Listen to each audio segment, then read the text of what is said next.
kwa sasa Songea mjini inakwenda vizuri sana. Mwenyekiti, wakati mwingi mimi nasema nikiwa kiongozi wa mkoa nina vipindi kadhaa, lakini kuna nyakati unaweza kuona ugumu uliokuwepo na changamoto mbalimbali zimeweza kuondoka, na sasa utulivu na hamasa na juhudi ya kuwaongoza na kuwatumikia wananchi imekuwa ni kubwa zaidi kwa Songea mjini. Kwa hiyo hii inawezekana na aina ya viongozi waliopo na namna ambavyo dhamira yao imewawezesha kutuliza hiyo hali na kuweka lengo kuu la kuwatumikia wananchi. Ni juhudi za viongozi, lakini na aina ya viongozi wanaochaguliwa wanakuwa na ubora zaidi. Kwa hiyo nyinyi mmekuwa na ubora zaidi, hongereni sana.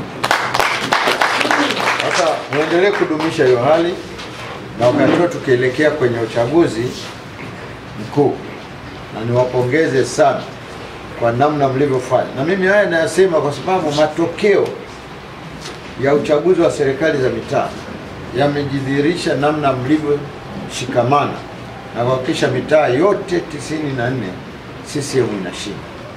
Na hiyo ndio kielelezo kikubwa kwamba hao watu wako vizuri, wana lengo moja ya kuhakikisha wanakiimarisha chama, lakini wanaiheshimisha serikali yetu ya wilaya ya Songea mjini. Jambo kubwa ni tarehe 2 tunampokea katibu mkuu, lakini tumeanza kampeni. Maana sasa hivi hatuna mgombea mwingine wa rais, ndo mgombea mwenyewe ndo Samia na mwenza wake, mgombea mwenza ni Nchimbi. Kampeni zenyewe tumezianza hizo. Ana ziara kwenye mkoa huu ya siku 5. Lakini kwenye hilo tunataka siku ya mapokezi iwe haijawahi kutokea popote alipoenda.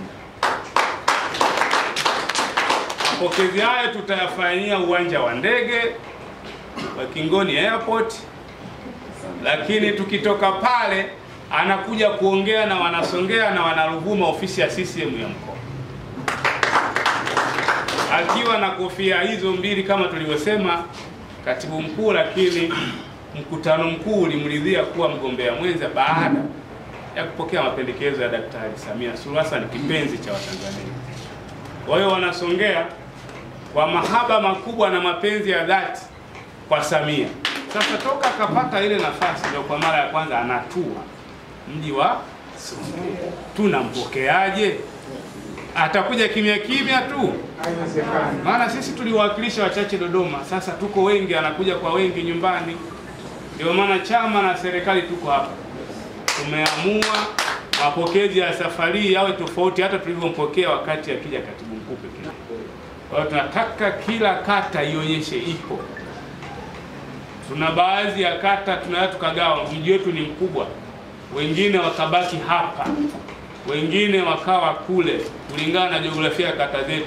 Kwa hiyo kila anapopita, lakini hata tuhamasishe wananchi, wanachama kukaa barabarani humo, yaani onekane amefika, yani kafika kiongozi tuliyemtazamia.